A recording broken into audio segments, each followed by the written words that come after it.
Hello, healthcare heroes. Welcome to the new episode of OneMedPro Pulse, your go-to podcast for all things healthcare.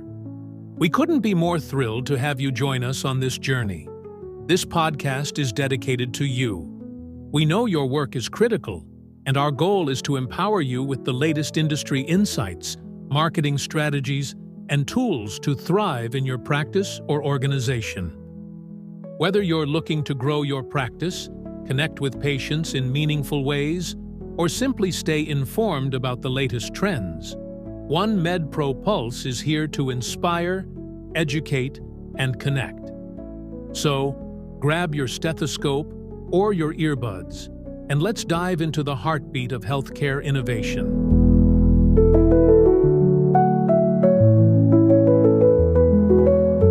Welcome back to the OneMedPro Pulse podcast for another deep dive. Yeah.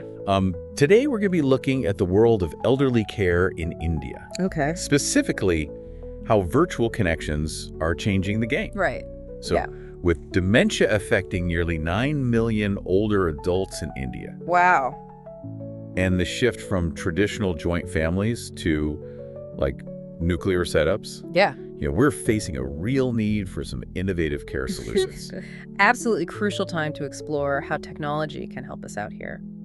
So the article we're looking at today really highlights this power of virtual connections. And I have to say, it's pretty exciting stuff. Yeah. We're not just talking about video calls with family here. No. It goes much deeper. Right. Virtual connections can combat cognitive decline and social isolation, which are two huge challenges for our aging population. Absolutely. So think about it. Yeah. Stimulating activities like online brain games. Oh, yeah. Help keep those neural pathways firing. And I was really struck by the mention of virtual martial arts classes. Oh, yeah. Designed for seniors. That's a brilliant example of how we can adapt technology to very specific needs. Yeah.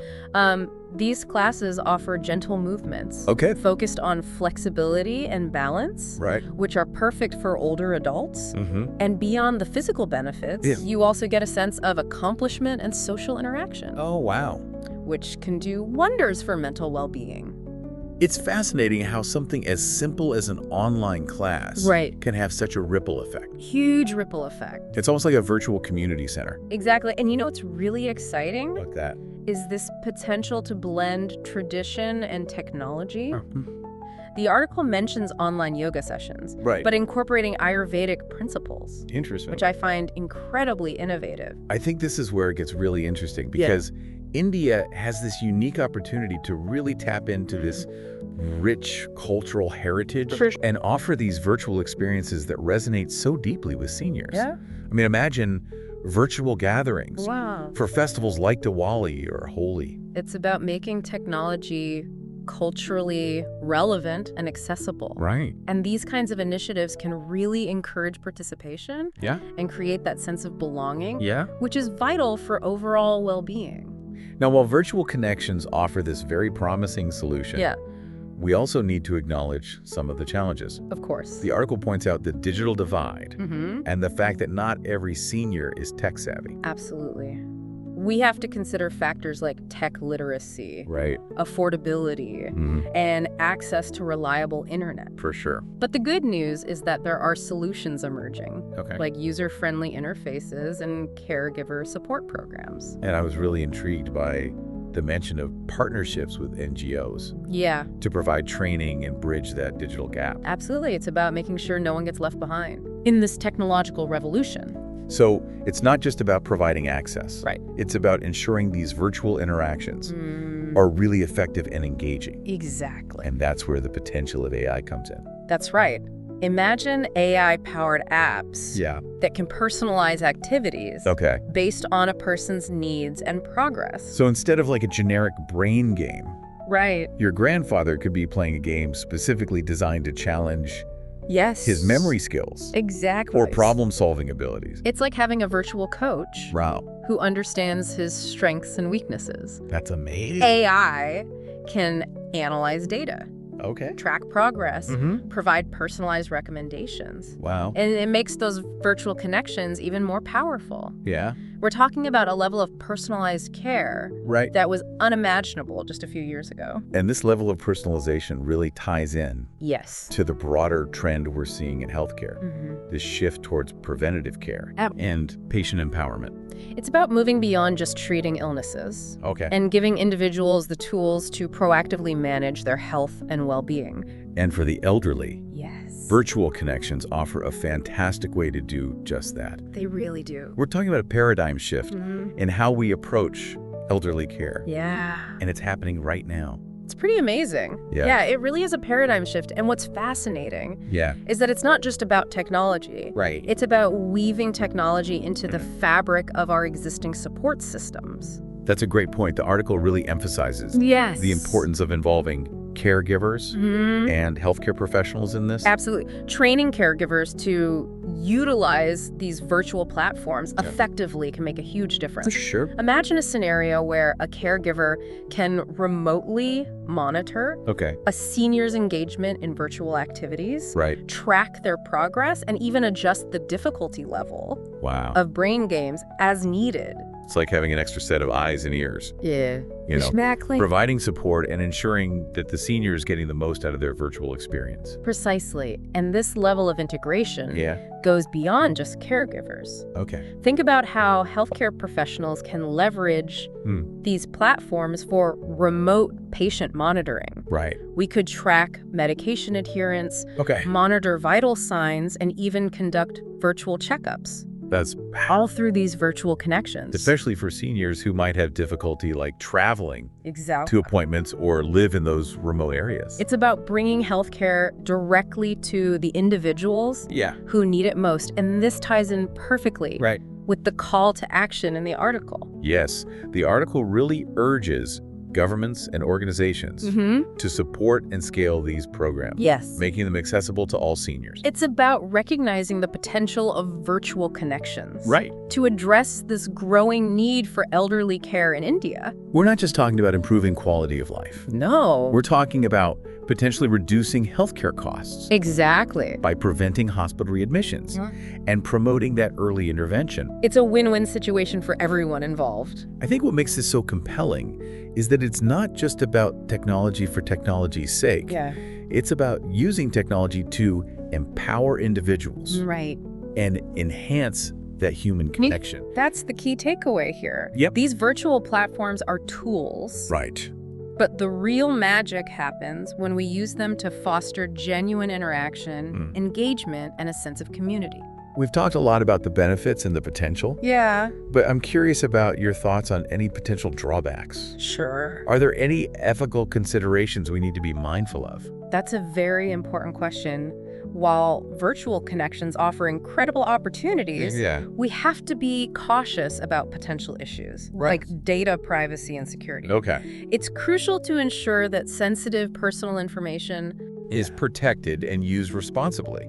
And what about the risk of these technologies? Yes. Inadvertently isolating seniors further. By replacing those real-world interactions with virtual ones. That's a valid concern. It's crucial to remember that virtual connections should complement, not replace face-to-face interaction. We need to strike a balance and ensure that technology enhances human connection, not diminishes it, perhaps a hybrid approach, combining virtual interactions with community programs and social gatherings could be the most effective way to combat isolation. It's about using technology thoughtfully and intentionally. And I think that's a good reminder for all of us as healthcare professionals as we navigate this new landscape. I completely agree. We have a responsibility to use these tools ethically and effectively to enhance the lives of our patients. This has been such a thought-provoking conversation. It has. As we wrap up our deep dive, is there a final takeaway you'd like to leave our listeners with? I think the biggest takeaway is we are really on the cusp of a pretty remarkable transformation in elderly care. Virtual connections, they offer a powerful tool to address these challenges of an aging population. But it's up to us as healthcare professionals to harness this technology responsibly and creatively. So it's not just about embracing the technology, it's about understanding its nuances and its potential pitfalls. Exactly. We need to be mindful of those ethical considerations, data privacy, and the importance of balancing those virtual interactions with real-world connections. This brings to mind a really thought-provoking question for our listeners. Okay. How can we as healthcare providers best integrate these virtual connections into our own practices to enhance patient care and drive better outcomes for our aging patients? It's a question that deserves careful consideration. Perhaps it starts with educating ourselves about these available technologies and exploring ways to incorporate them into our care plans. We can advocate for policies that support wider access to these resources and collaborate with tech innovators to develop solutions that meet the unique needs of our elderly population. So it's about being proactive. Yes. And recognizing that the future of healthcare is increasingly intertwined with technology. And it's about remembering that at the heart of it all is that human connection. These technologies are tools to enhance that connection, to bridge distances, and to empower individuals to live healthier, more fulfilling lives. Well said. Thank you to all our listeners for joining us on this deep dive into the world of virtual connections and elderly care in India. Absolutely. It's a topic that's both challenging and incredibly exciting. Yes. And we at OneMedPro Pulse are committed to bringing you more insights like these. Be sure to check out the OneMedPro website for additional resources on healthcare innovation. And until next time, stay curious, stay engaged, and let's continue to push the boundaries of what's possible in healthcare.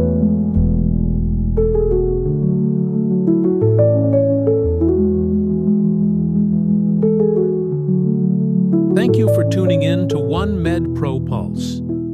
Let's make this a place where ideas flow, questions spark discussions, and every healthcare professional finds their voice. Thank you so much for joining us today on OneMedPro Pulse. We hope you found this episode insightful and valuable.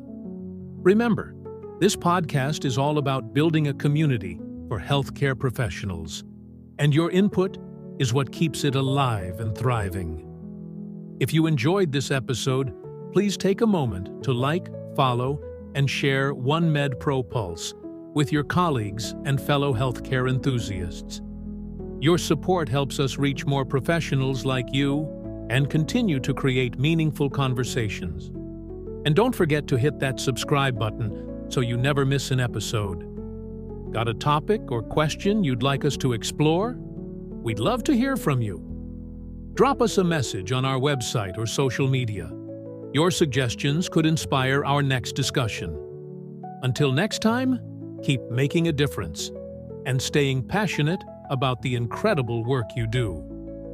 Now, signing off from OneMedPro Pulse. Stay healthy, stay informed, and stay inspired. Goodbye, and see you in the next episode